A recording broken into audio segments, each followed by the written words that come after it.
This is episode 33 and a half of Stay on Topic still, right? I'm unclear. I forget. That's the name of the podcast? It's been a while. Yeah. Let's go with it. Okay. We were going to come up with a new name, but... Yeah, but then the rebranding... Yeah. I'd have to redo that incredible logo.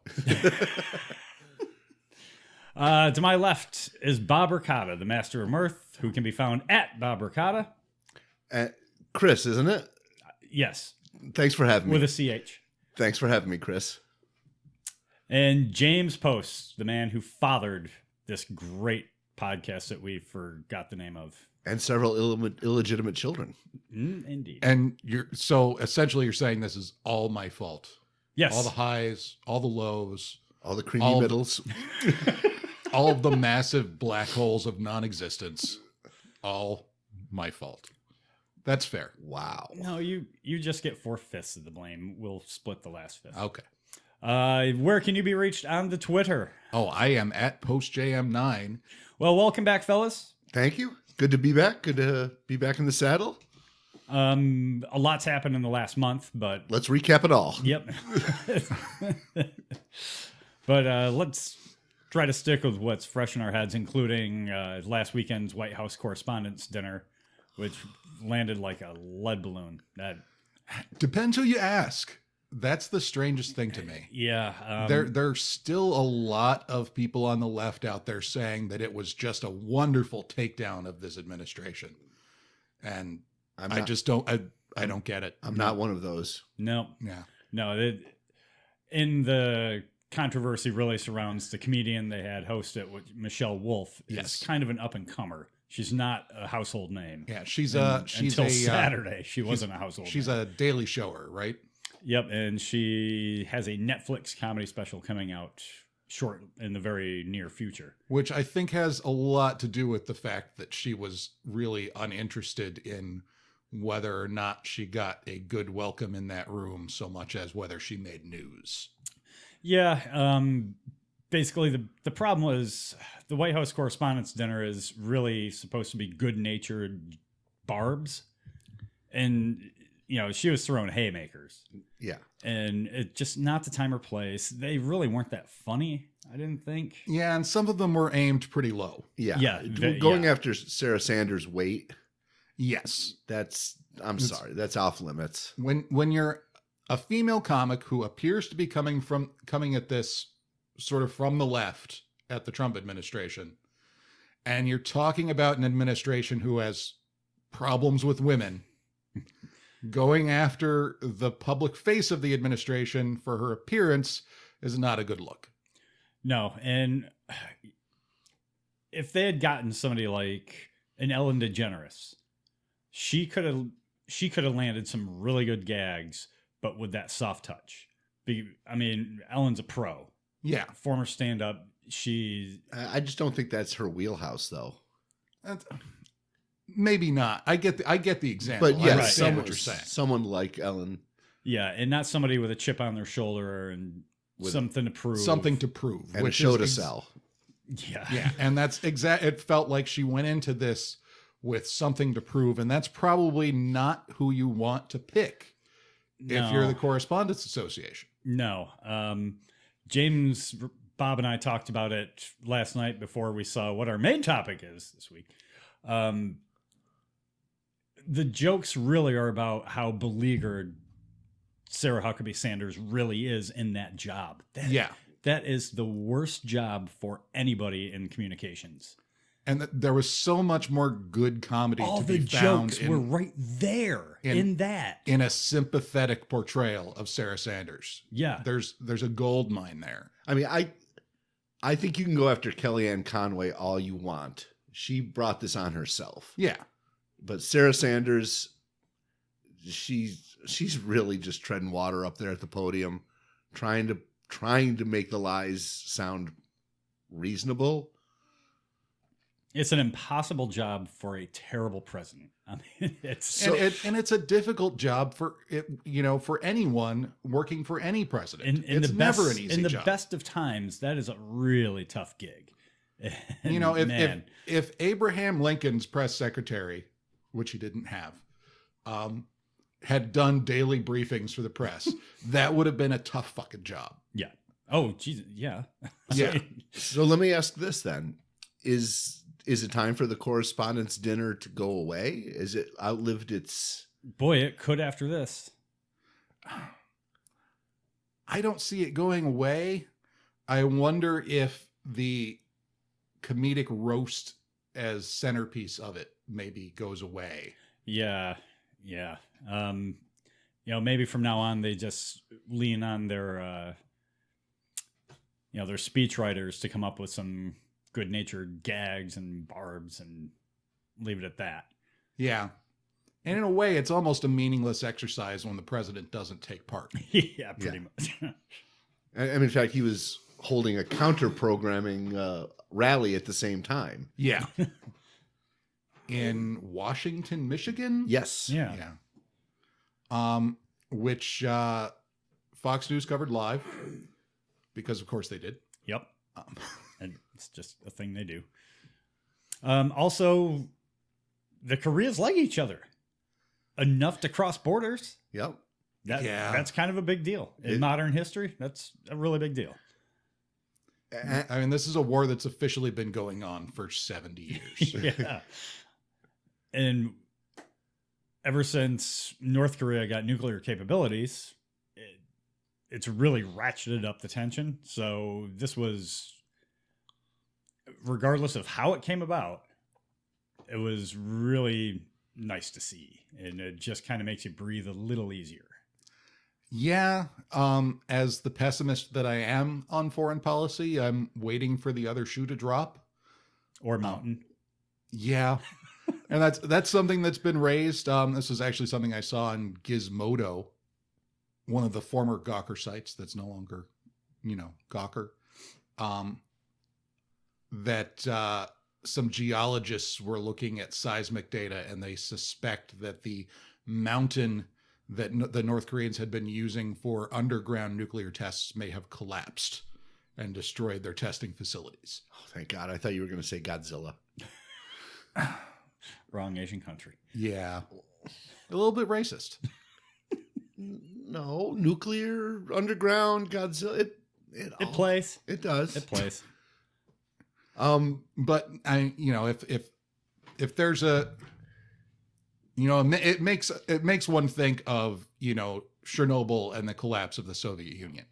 Maybe not a direct connection between one and the next, but it's part of the process. It's something you have to look at, looking back, that was, that Chernobyl and all of the fallout from that, not intended to be a pun at all, was probably part of what led to the Soviets looking for a different relationship with the West. I am most disappointed in the fact that you didn't make that a pun. That would have been pretty great. I read a recent Slate article that talked about how the North Korean leader is basically playing Donald Trump. Like every other leader in the world. And that's the possibility. That's the thing that makes you wonder how much of this is real. Yeah.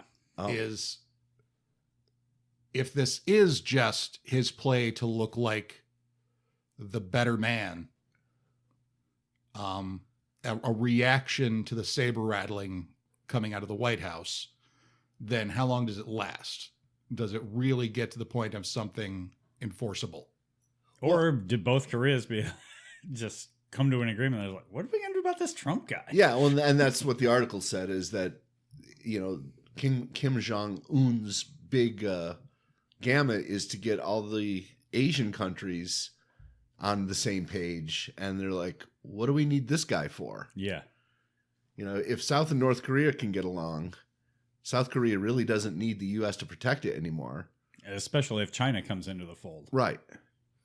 Yeah, but it's a strange play when you're talking about the U.S. is a movable feast.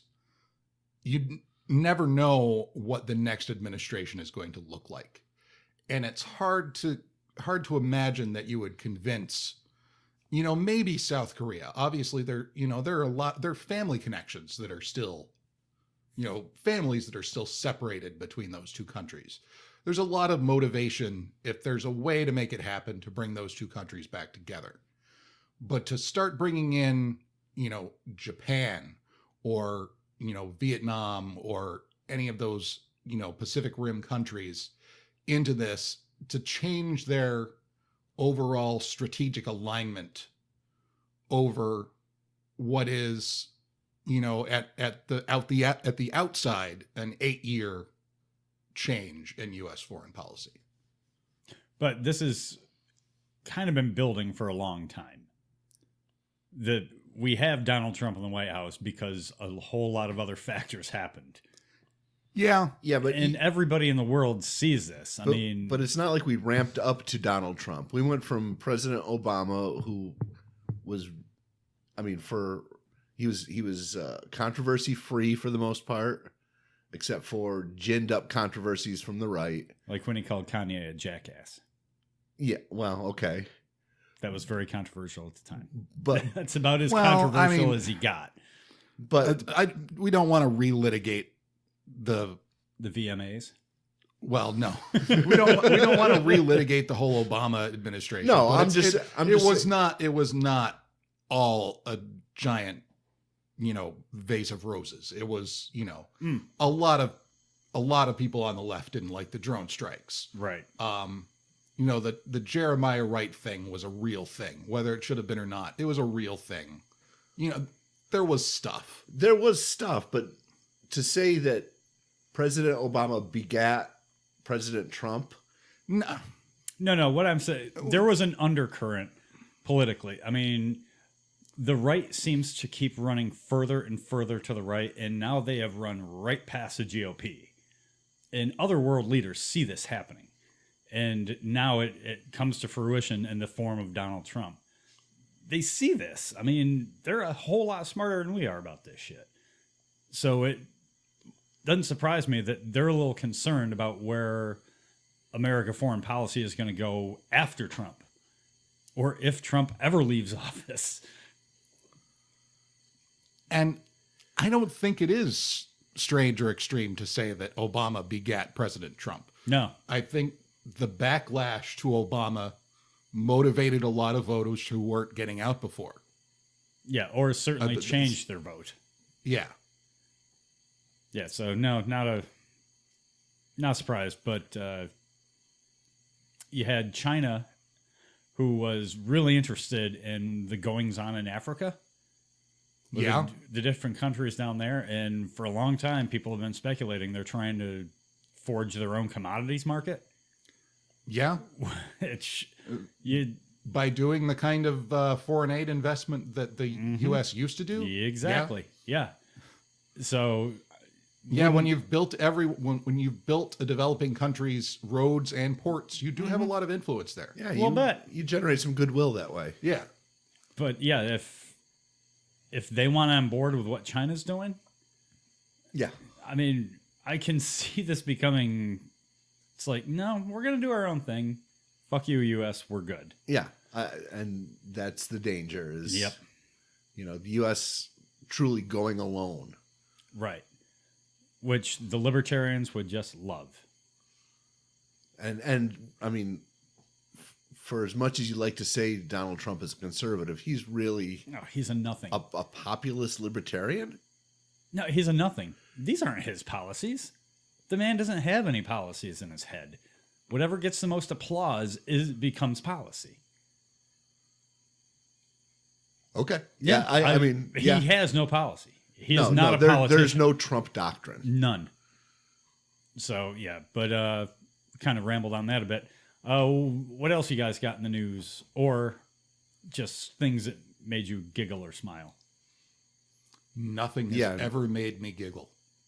I disagree. I've heard you giggle. He may have chortled a time or two. It was New Year's Eve, going from 2013 to 2014 at the Manor. Wow. James giggled. Did you tickle him? No. We were playing cards, and something struck his funny bone, and he giggled. Okay. It was I've not heard it since, and I really wish I'm too old to remember that far back, so you could be entirely making that up for all I know. No, Becky will back me up on that. I'm pretty sure. Pretty sure. So there were a couple new trailers that hit since the last time we were on. Kind of shifting gears, building up to our main topic. The Solo, a Star Wars story trailer. Yeah. Yeah, I think we're going to be on opposite sides of this. It looked interesting. I probably won't spend $12 to see it, but I'll rent it. This is the first Star Wars movie I'm seriously considering, like, just waiting for video or something. So you're not on the opposite sides of that at all, actually. Yeah. You just glass half empty, glass half full there. Yeah, I guess so. I thought it looked like a train wreck. I don't know what to think. I thought it looked like a collection of which is funny because there is a train sequence in it. Yeah. I thought it looked like a collection of the most obvious scenes and bits that you could possibly do with the known backstory of Han Solo, and done in a way that doesn't even look visually interesting. No, the visual style is it's like a documentary. Yeah, there's no. Maybe it's a behind the music. You've got to have some style if you're going to make a Han Solo movie. It's I was thinking like maybe just use some like period music or something, like give it some funk. Yeah, I was just tonally was not impressed at all with what I was shown. I don't know who cut that trailer. But man, they should be looking for work today because wow, was it bad. And I guess maybe that it could be the trailer's not the best representation of the movie. Hope so. Yeah, I want it to be good. That's dropping this month or next. Well, by the time you hear this, it'll be this month, late May. Yeah. And is that before or after Deadpool? After. Oh, yeah. Big mistake. Yeah. And I because that's not a guarantee. That's not everybody goes out because it's the new Star Wars movie. That's, you got to sell people. And even the lead actor they got, Alden Ehrenreich. Yeah. He did not show any charisma whatsoever or again, I don't want to blame the actor. Haven't seen the movie. The trailer that they cut, he showed zero charisma, which Han Solo, that's what the character's predicated on. Yeah. So, man, it does not look encouraging at all. Yeah, I mean, because Han Solo should show 18 charisma. Yes. Nice D&D reference for those of you who've gotten laid in the last 10 years.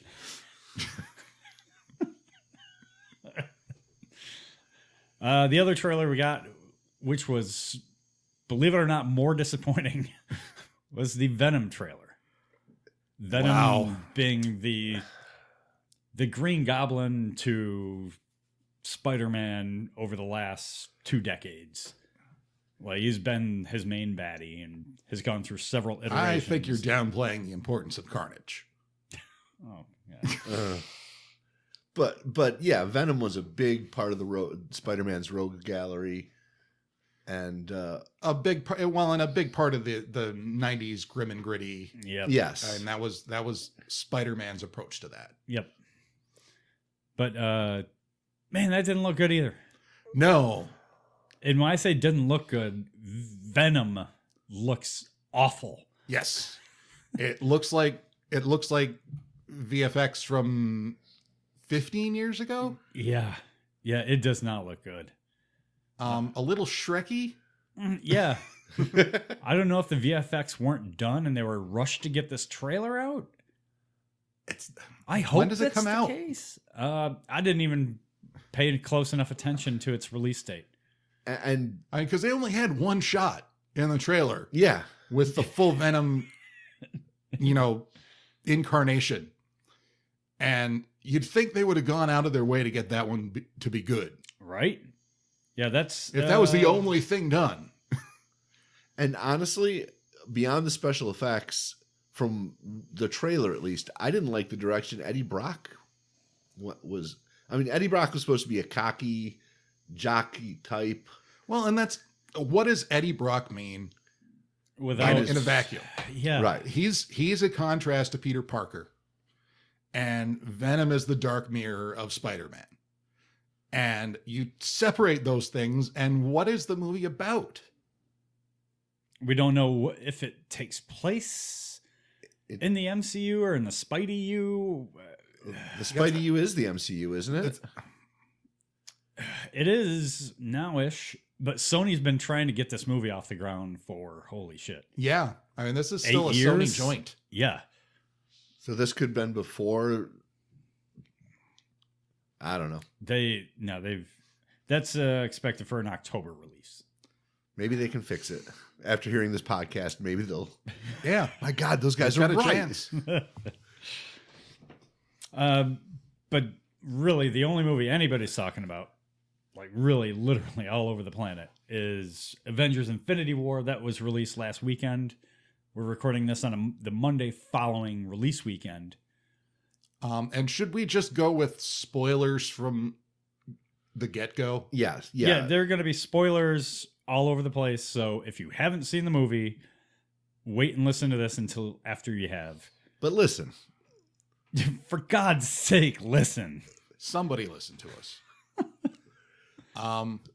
But yeah, I'm not sure there's any good way to discuss this without spoilers. Oh, you can't. Nope. So spoilers. You've been warned. Spoil away. Spoiler. So just initial reactions, guys. What'd you guys think of it? I liked it. Huh. Okay, so I expected to love it. I did not walk out of the theater with the same feeling that I walked out of the theater after Guardians or Ragnarok or First Avengers. Mainly, well, a lot of the reason because this is a lot darker movie. Yeah. It ends on a bit of a downer. You're not going to walk out feeling good. And you know what? I was sitting there kind of chuckling to myself at how well they'd executed that ending. Mm-hmm. How silent the theater was. And how silent everyone was leaving the theater. Yeah. You didn't hear shit. No. And I had kind of a paradoxical reaction where I was just so proud of how well they'd pulled off that ending that I was just like, yeah, okay. Well, it's the first Marvel movie with real danger, real stakes. Yeah. But is it? It totally is. But James and I talked about this off camera. I mean, as long as you've got the time gem. Remain off camera. That's what you think. As long as you've got the time gem in play, is anything permanent? Oh, no. I mean, I thought we were going to hold off on our complaints and plot holes until later. But no, but anybody who has read the source material knows where this is going. yeah. This movie is almost totally based on the Infinity Gauntlet. In fact, they had scenes in the movie that you could have clipped them right out of the Infinity Gauntlet. Even though it wasn't Silver Surfer, Bruce Banner crashing into Doctor Strange's lair. When Thanos puts the last stone in the glove, that scene that is a comic book panel. Yeah. That is exactly how it appeared in the Infinity Gauntlet. So we know where it's going. In fact, that took a lot of not a lot, but it did take an element of fun out of it for me. They didn't take it anywhere drastically new. Like Civil War was not the same Civil War I read. Right. Yeah. But Infinity War is almost exactly like Infinity Gauntlet, which I was like, Nothing at all like Infinity War, which is a totally different exactly. comic, Yeah, event. that's part of the Infinity series of crossovers. Yeah. They've had 5 or 6 now. In Depends on which ones you count. Well, they had one in 2013, the Black Order, Thanos' henchmen in the movie. They came from that, and that was published in 2013. Like, I had to look them up. I had no idea who the hell they were. Yeah. But it looked great. Marvel's best CGI to date. Yeah. And I saw people complaining that Thanos looked too realistic. And I thought they rode that line really, really well. Yeah. He still looks larger than life, not quite real. Right. If he had that look like, I don't know if you've ever seen those things where people post on Reddit and Twitter where people take cartoon characters and then they render them like what they would look like in real life, and it's horrifying. Yeah. If they'd done that with him, that would have been really off-putting. If you could zoom in and see his pores and facial hair and whatever. Right. No, I think his face was expressive and allowed Josh Brolin to give a performance, but not, again, too realistic where it would have been jarring. Yeah. I liked the look. It looked like he occupied space. It looked like he had weight when he walked. Yes. Which is something that was sorely lacking in at least the first two phases of the MCU. The VFX were real hit or miss. Well, and the villains in general. No, yeah. I liked the characterization of Thanos. Yes. Yeah. I liked the motivation. I would have liked just a little more time with Thanos going through all the trauma he went through on Titan to get me to a place where I understood him better. Yeah. But, for what it was, and I feel like they couldn't have given that any more room to breathe and kept the movie going. Unfortunately. Yeah. There's just too many plates spinning. But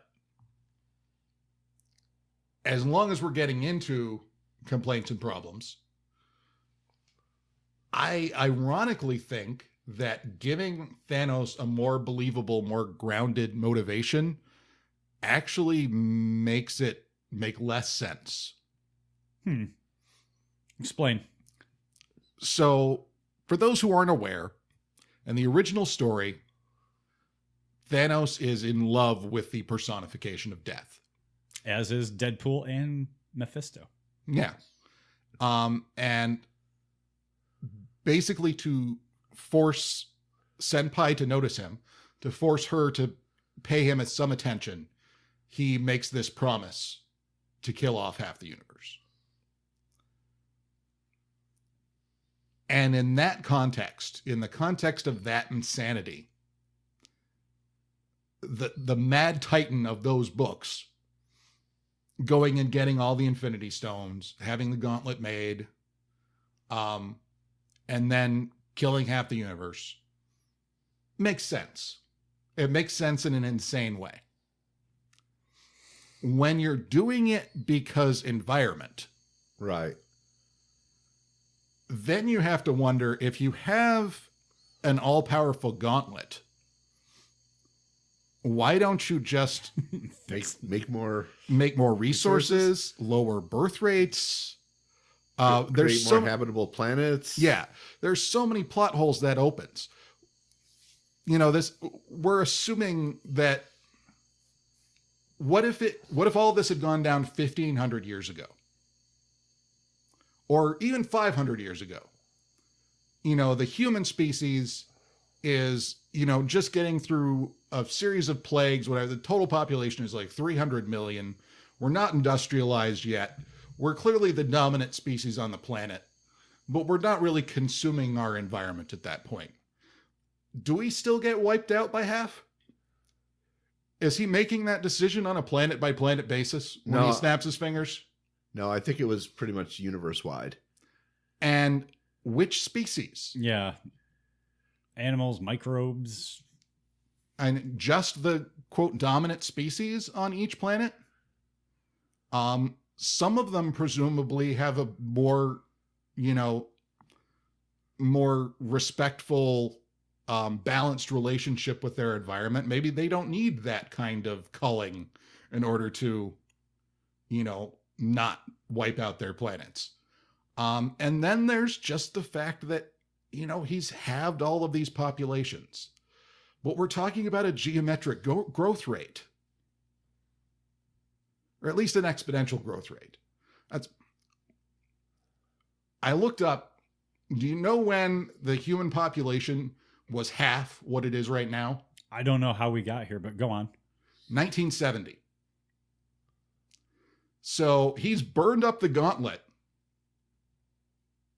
And we see it destroyed at the end of the movie. I mean, obviously the gems aren't destroyed, but the gauntlet appears unusable at this point. Certainly some oxidation. Yeah.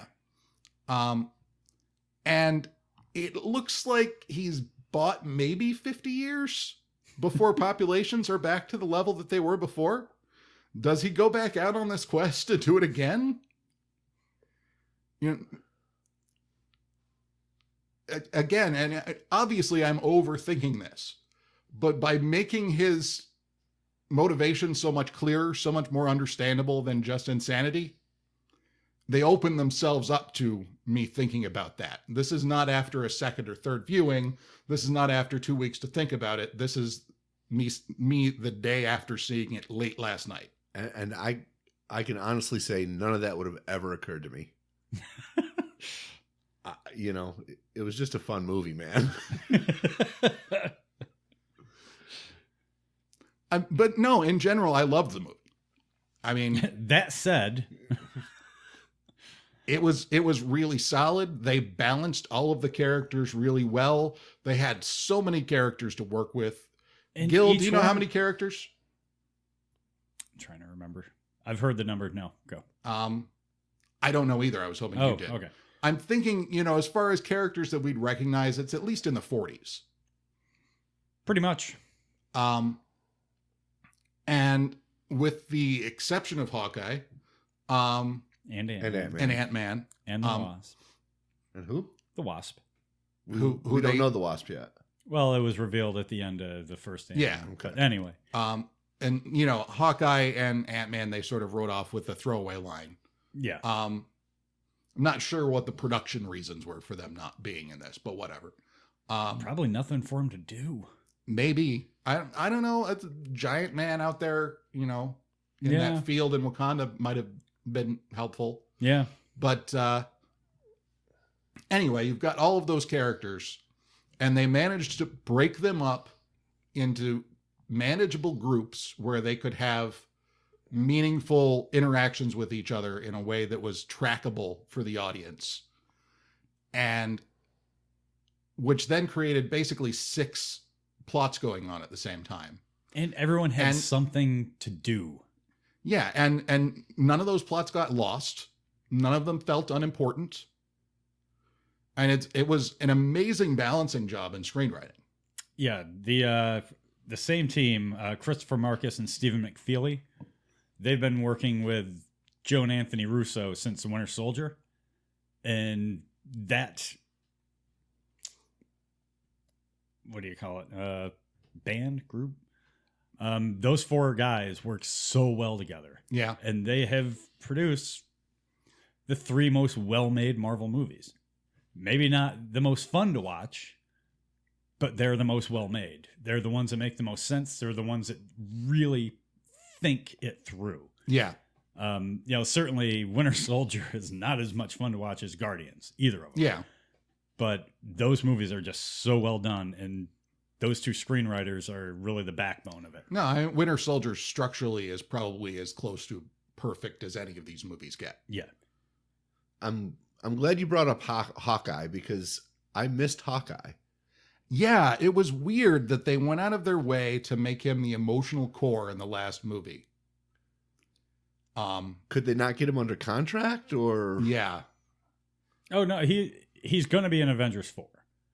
I would love to see him open Avengers 4 with his wife or one of his kids or all of them just disintegrate in his arms to get him back up. Yeah, and that's the other thing. Now we're left not knowing if they survived or not. Yeah. Well, Ant-Man and the Wasp sure did. Because Yeah. they have a movie coming Well, out. and that goes to sort of the meta problem with the whole, killing off half of the cast Mm-hmm. is, who has to come back. because you know who already has movies in production. Right. So, and that's sort of a problem that's inherent just to our current culture.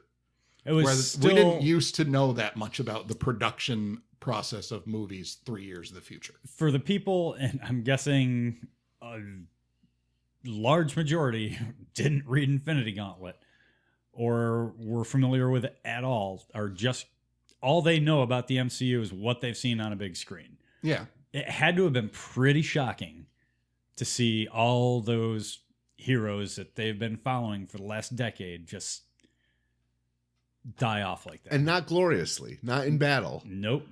just with a snap of a finger and they disintegrate.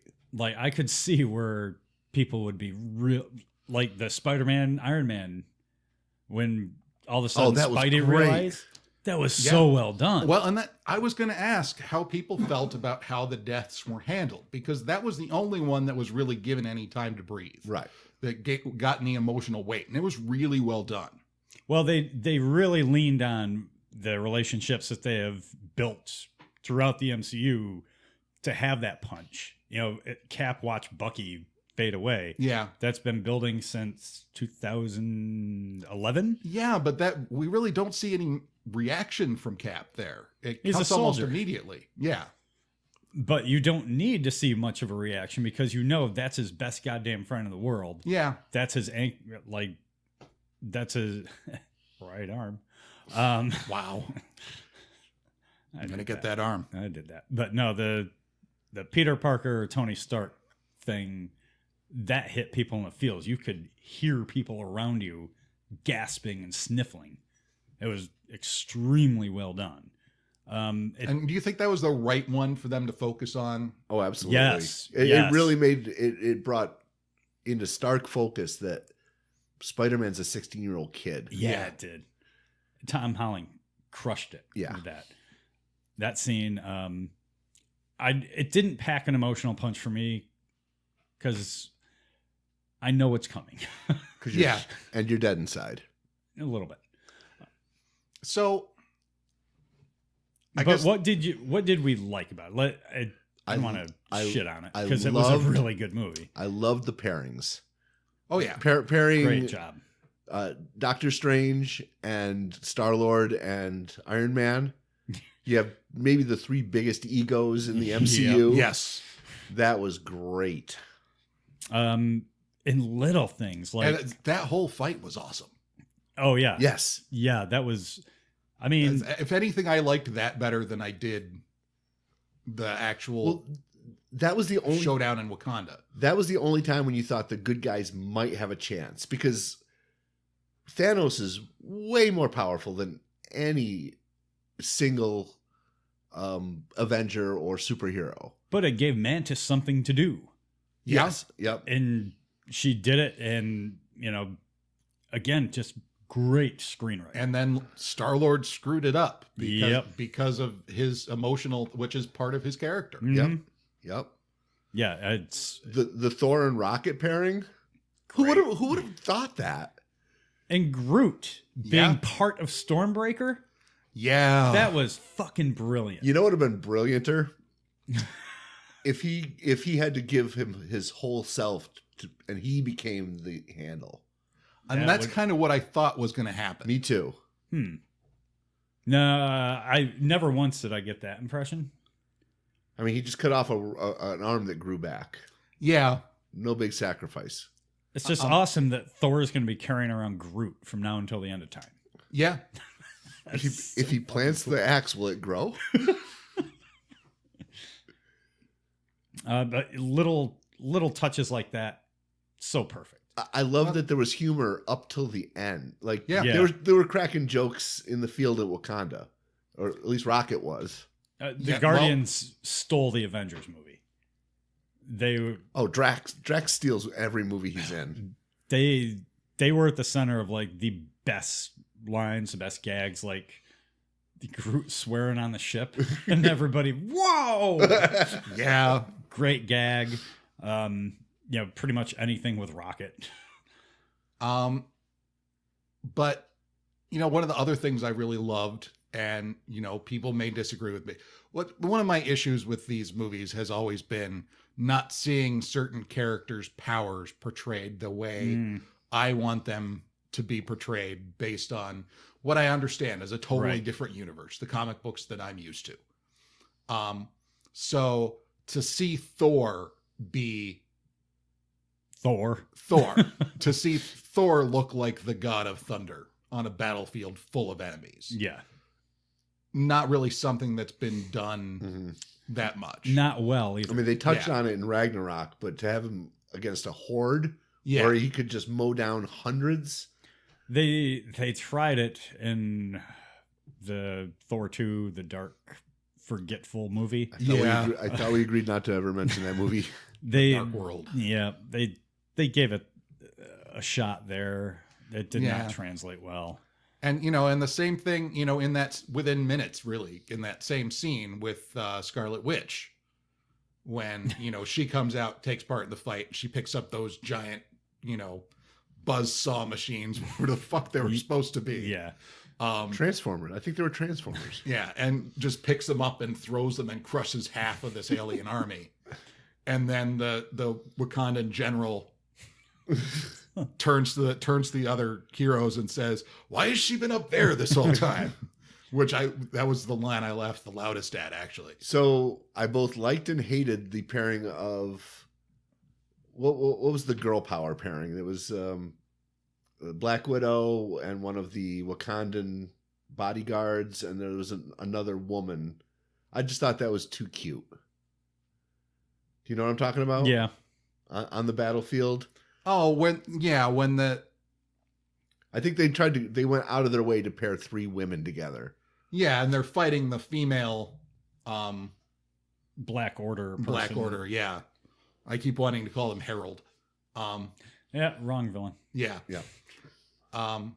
Yeah, I mean that was a little on the nose. I think it worked.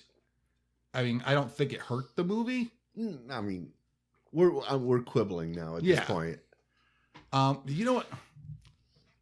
While we're in Wakanda, one of the other things that really bothered me, and it bothered me in Black Panther 2,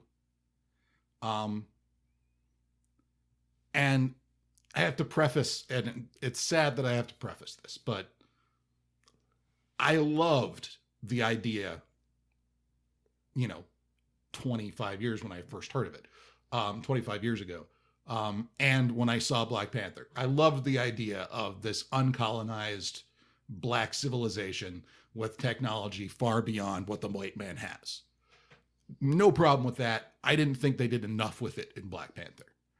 But when they bring Vision to Wakanda and Shuri, T'Challa's sister, who is apparently the only scientist in Wakanda,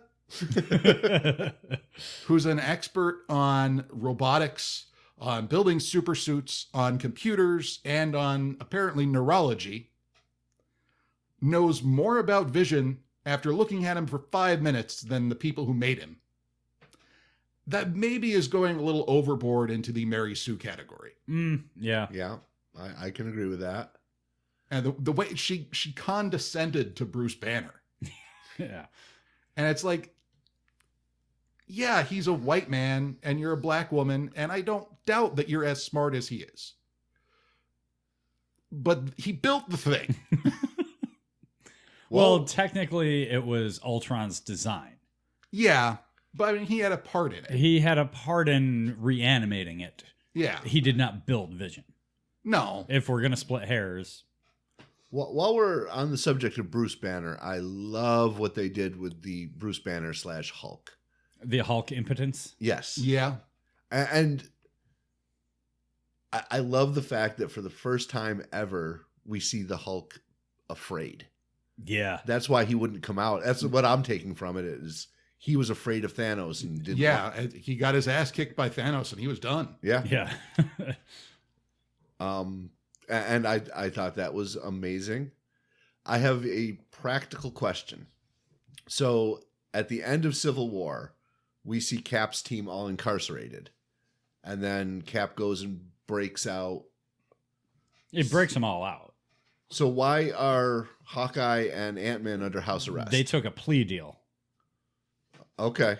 Yeah, that was in that throwaway line. Yeah.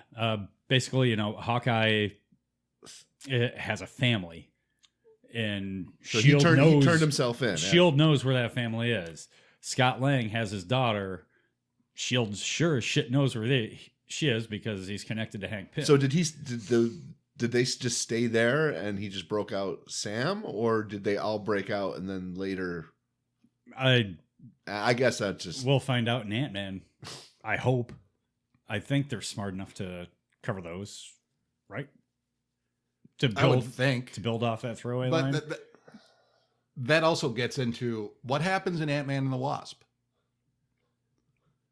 Yeah, I mean, I would assume what kind of stakes are there in that? Well, and I don't even mean... I think it's entirely possible for that to be a good movie. I don't think it's doomed by coming after Infinity War. No. But does that movie take place post in the gap between the first and second parts of Infinity War? I don't know. I've heard that Ant-Man and Wasp might actually occur before Infinity War, but is out of order in how the movies line up, which Marvel better not start playing that game. That would be troubling. That could be real trouble. Yeah, I don't know. Because I think Ant-Man and Wasp works best as half adventure, half screwball comedy. Oh yeah. Yeah. Yeah, I mean if they're not referencing like the Thin Man, God, they should be.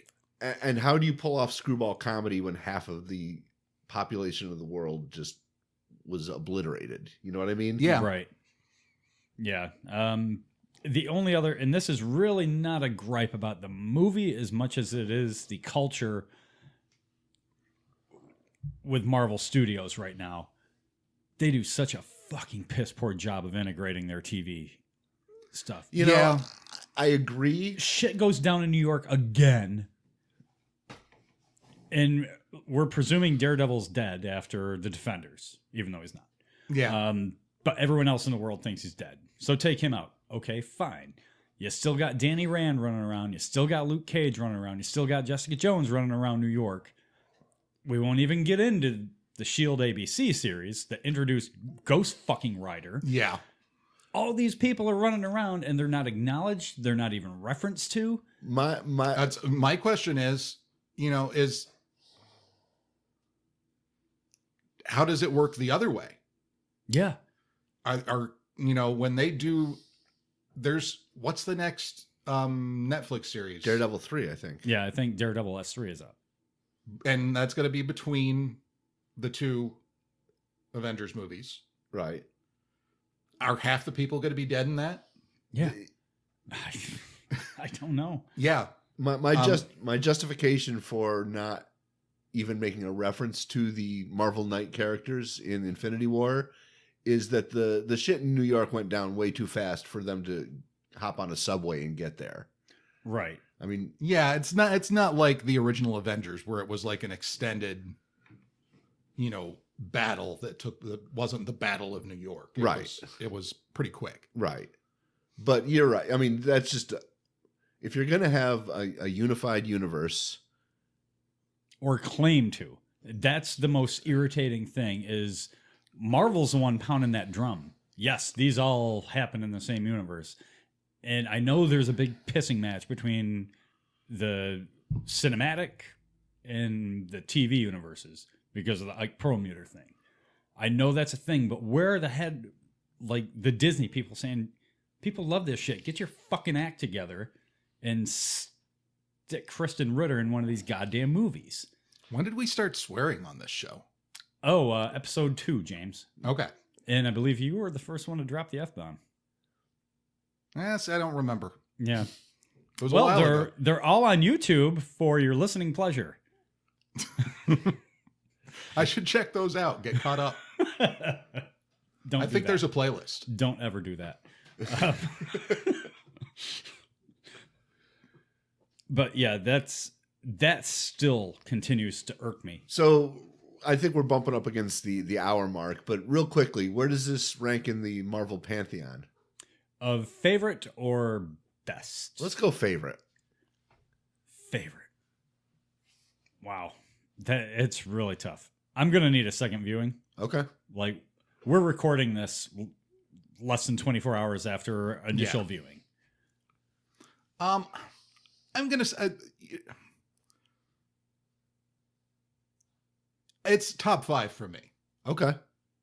And that's a quarter, but again, I think I probably need a second viewing to be more granular than that. And I really think that without the second half or Avengers 4, it is difficult to judge. It's really tough.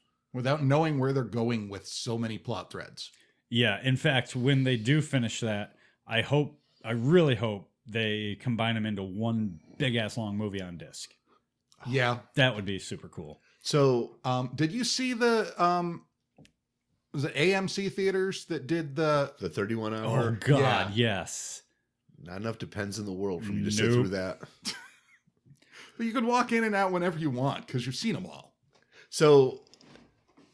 I agree. I think it's top 5 for me. It'd be, I'm sorry, but it almost feels like judging this movie against anything else in the MCU is like comparing the Lord of the Rings books to The Hobbit. It's like it's almost above everything else that's been done. It's just so ambitious in scope that it's not even in the same category. It doesn't have enough eye candy, I guess, to rank above certainly Ultron, which to me is like the best of the eye candy movies. I love Ultron. Okay. Age of Ultron, not the character. They fucked that up. But there was so much eye candy in that movie. And it was pretty great. Civil War, again, that's something you can go back and you can watch just for those individual scenes that this did not really have a lot of that.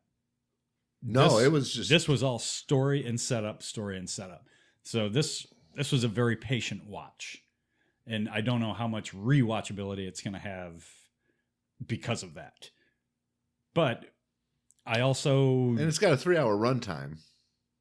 Was it 3 full hours? 240? Yeah. Okay. It didn't feel like it. No, it didn't. The pacing was fantastic.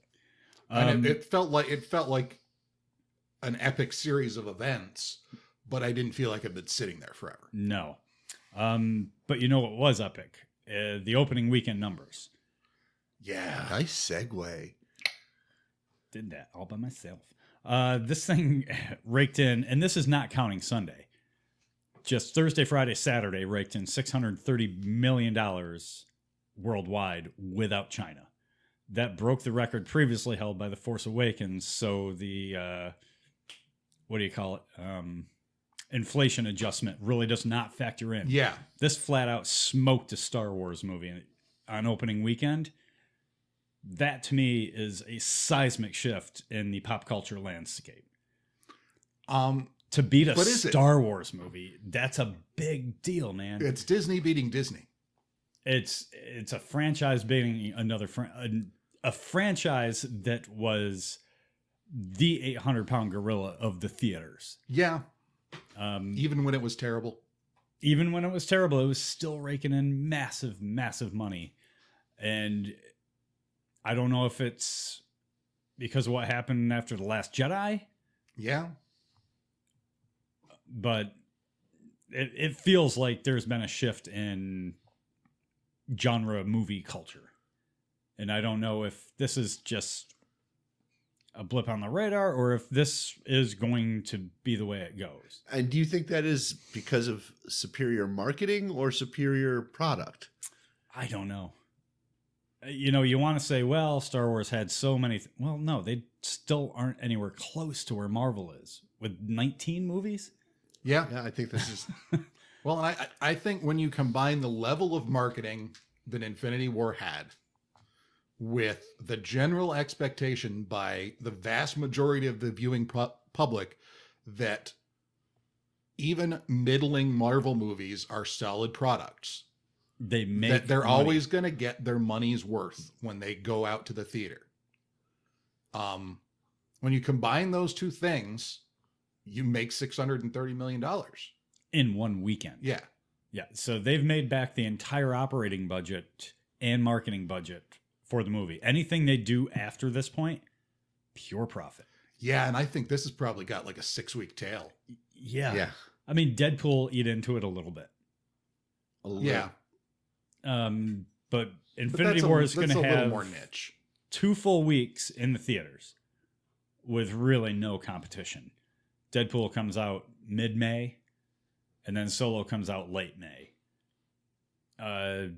Deadpool 2 reviews aren't out yet.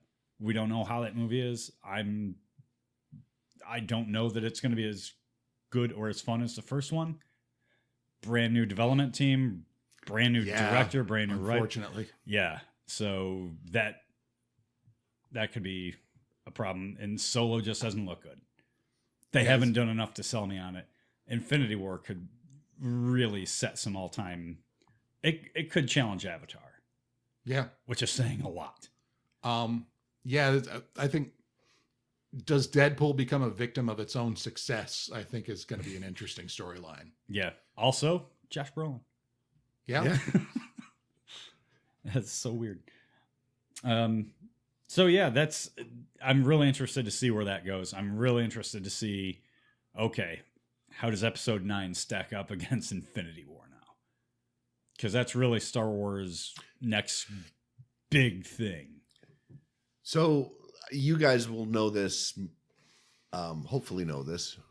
So when they made Iron Man, did they have the end game of Infinity War in mind?